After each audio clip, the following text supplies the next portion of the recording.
உன்னை கடவுள் என்பதா கருணை வடிவம் என்பதா உன்னை கடவுள் என்பதா கருணை வடிவம் என்பதா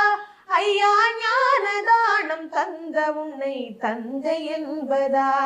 உன்னை தெய்வம் என்பதா குருநாதன் என்பதா